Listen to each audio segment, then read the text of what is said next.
Hi, it's Hope and welcome to the video. I am first going to apologize for any noise you hear, for example, in the background. Living room's on the other side of this. Parents are awake. You might hear footsteps or talking. I'll try to edit that out as much as possible, but I apologize for any of that. But this is going to be my... See, like that. But this is going to be my September mid-month wrap-up. And there are 6 books in this video. So let's just get started. The first book is A Dance with the Fae Prince by Elise Kova, and this I gave a 4 stars. This essentially we follow Katria, who she ends up in this arranged marriage essentially with this lord named Lord Fenwood, and she has to move to his estate, and then it's revealed that, and then she ends up stumbling upon this like Fae ritual, and that leads to more. I gave this a 4 stars. I did enjoy it. I think I enjoyed it just as much as A Deal with the Elf King, which is the kind of first book in this. It's like a series of companion novels, the Married to Magic series by Elise Kova. So yeah, I don't really have anything else to say. I did like the characters. I liked the world, because obviously it's a continuation. And this video is going to be super choppy because I've already had to cut out like 3 different instances of noise. Wow. This is why I do not film with both my parents out in the living room. Rarely, but I needed to film this. But I did really enjoy A Dance with the Fae Prince. And I'm very excited to read more about this world. The world expanded, and there's a plot twist in this that I guessed, that I'm happy I guess, if that makes any sense at all. But yeah. The next book I read this month was Her Soul to Take by Harley Laroux, which is a new adult kind of paranormal-ish story where essentially we have a ghost investigator named Ray who she ends up moving back to her hometown, and in doing so she ends up getting herself wrapped up with a demon after she summons him, and it is very 18 plus. It has very descriptive and kinky sex scenes, and I loved these characters. I loved the atmosphere. I loved the kind of monstrous elements. And I'm very excited to see where this series goes, because it is the first book in the Souls trilogy, although book 2 follows a different couple, and then book 3 follows a different couple, but it all, like, I think takes place either at the same time or, like, within the same time frame, kind of, like, not, like, the same time, but, like, book 1 takes place maybe at this time, and then book 2 picks up immediately after type thing, but with these different couples, and we've already met the 2 couples that are going to be the continuation, if that makes any sense. And yeah, this definitely is like one of the most like intense book I've read, but at the same time, going into the book, I heard like, oh my god, this is so like intense and all that, and I was honestly like, could have been more. Like, I was honestly like, oh, half this shit isn't that bad. Oops. Although there was definitely one thing that I was reading and I was just like, okay, this is weird, but okay. I'm just gonna move on. So the next book that I read and subsequently DNF'd was Gods and Monsters by Shelby Mahurin. This was one of my, like, the most anticipated book on my entire TBR, and I DNF'd it because I didn't remember enough about the world and the characters. I should have reread Serpent and Dove and Blood and Honey before reading Gods and Monsters, because I read Serpent and Dove July of 2020 and then Blood and Honey in September of 2020, so it's been over a year since I read the books, and I think that is why I DNF'd it. I just couldn't get back into the story because I didn't remember enough to get into it. Like, I remember our 2 main characters of, well, actually I probably should describe what Serpent and Dove, the first book, is. Essentially, the first book, Serpent and Dove, we follow a witch named Blue and a witch hunter named Reed who in unexpected circumstances have to get married to kind of save both of their reputations, and it's enemies to lovers, and pretty much the only 2 characters background that I remember is Lou and Reed. Like, I love those two characters. All the side characters, I couldn't tell you much about them. Even after it was told, I was still like, oh yeah, haha, that's, like, there was literally one character who's not a main character, but like, she's a prominent character that I literally forgot who she was until, like, I don't know, I made it to page, let me just see, I have it written down. I did make it to page 137, so I did give it a good chunk. That is, I think, like 20-some%, like 22% I think is what the percentage was when I DNF'd it. But this is definitely one that I think maybe beginning of 2022, I might just like, either the end of this year or the beginning of next year, I don't know, I might just go ahead and try to get all the books from my library and just binge read it. Like, get the physical books maybe, even that might help, I don't know. I love this world, I just don't remember much about it. The next book I read was Skyward by Brandon Sanderson, and this essentially we follow Spencer, who, she wants to be a pilot. We are on a planet where we're kind of trapped, and there are these aliens called the Creel who kind of attack every so often, and Spencer wants to be a fighter, like a fighter pilot to fight them essentially, but she unfortunately can't because her father was a coward and he didn't do what he was supposed to do, thus getting himself killed and Spencer labeled as the coward's daughter. So when she tries to enter flight school, she can't, but she makes a workaround situation with somebody to actually enter flight school, and it's just her in flight school while she also discovers this mysterious cavern that has a ancient thing that could subsequently maybe save her people. I gave this a 4.5. I absolutely loved it, although I just couldn't give it a 5. It was like a, okay, it was like I can't give it a 4, I can't give it a 5, so 4.5.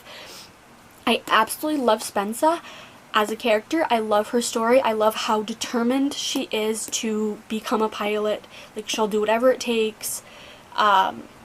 And I also enjoy I enjoy most of the side characters, and the ending kind of genuinely has me just like, okay, I need Starsight, which is book 2 right now, which should hopefully be getting here Monday, because as I shit you not, I finished this book before even marking it as read on Goodreads. I already had book 2 ordered from Book Outlet because the hardcover was on Book Outlet for like $12.50. So I'm like, I'm just gonna steal that. I'm just gonna snatch that. That's mine. So yeah, this is definitely, I probably will try to read the next book maybe in October, because I'm dying to kind of know how this book continues. And the next book I read was yet another Brandon Sanderson book, and that was The Well of Ascension, which is book 2 in Mistborn Era 1, and essentially the first book, which is The Final Empire. We're in this world where there are Allomancers and Mistborns.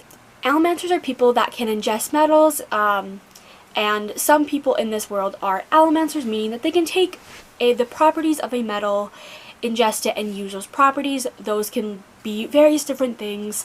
And then a Mistborn is somebody that can use all of the metals and use all of the abilities kind of like simultaneously, or all that. They can have essentially all the metals in their body and use them at any given time type thing. And we follow our main character of Vin, who is a street rat who she's been living on the streets like with her brother, with various people, kind of just trying to survive. And then when a Mistborn named Kelsier kind of recruits Vin and helps her learn that she is a Mistborn and trains her to know all of her abilities and how they work, Vin ends up getting roped into Kelsier's plan, which is to take down the Lord Ruler, who is a evil mastermind who is kind of taken control of the whole world. So that's a very rough go about it, and this continues the story after the first book. Obviously, book two in a series always comes after book 1, pretty much, duh. But I gave this a 4-star. Why I think I didn't give it a 5-star, it was a 5-star prediction, is because there was a character that I really loved in the book 1 that didn't appear in book 2 and won't in book 3, obviously, because reasons. I can't say who the character is, who the character is, because, well, spoilers. I literally just talked about this in my vlog yesterday as well, so I'm just kind of feel like I'm repeating myself.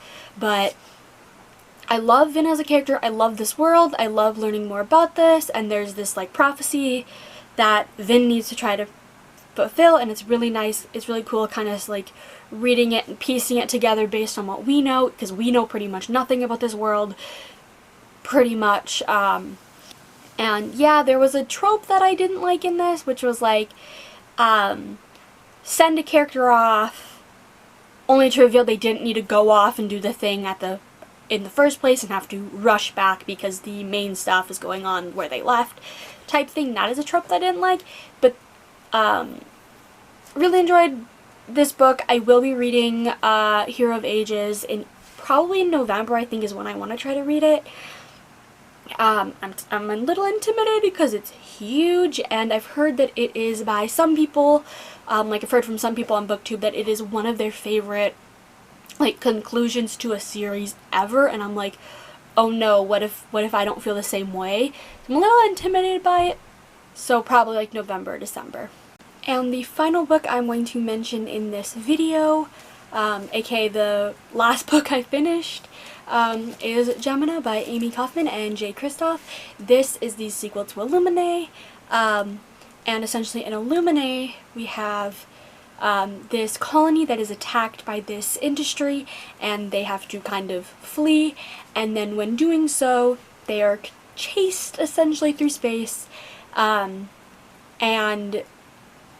I'm trying to figure out, and on one of the ships a mysterious illness breaks out, which then transfers to another ship, and then the AI on that one ship goes cuckoo, and that's a very, very bad explanation. But this book takes up, I think it's like meant to be like 5 minutes. Somewhere I read it was like 5 or 10 minutes after the first book, but we follow different characters, where essentially we are on this and in Gemina we're essentially on this jump station where essentially it's like a place that you can almost like jump in space to a different place, like billions and billions and billions of like light years away, and this like jump station gets attacked by these people from this industry as if to kind of like control it almost. It's a very bad explanation, but it's told in like mixed media, like this is just a kind of thing, like there's journal entries, there's like summary footage logs, there's like emails, and there's just so many different things. This, I read the physical book through my like local library system. I had the physical book, which is my library's, as well as the audio book. This is a series I could not read without the audio. Oh my gosh, the audiobook is so amazing. Like, it's a full cast. It has, like, it's just so good. I gave this book 5 stars. Favorite book I've read so far this month. So I had to stop filming there for a second. I don't remember the last thing that I said about Gemina, so I'm just going to wrap it up and say I really enjoyed it. I am going to the inch of my life, fit Obsidio into my October TBR, because I'm dying to know how this goes, because it follows the one character from the first book's cousin on, I think, the planet that got attacked in the first book, I think. Don't quote me on that. It's something like that. So I'm dying to know how this series ends, and just like, in all honesty, I'm like literally just so excited. You don't understand. But yeah, those are these 6 books that I've so far read this month. I'm literally filming this on the 16th and have no books started. Well, that's a lie. I have 1 book I'm beta reading, but I don't count those to my reading goal. But yeah, I really hope you enjoyed this video. Let me know what you've read this month so far, and bye!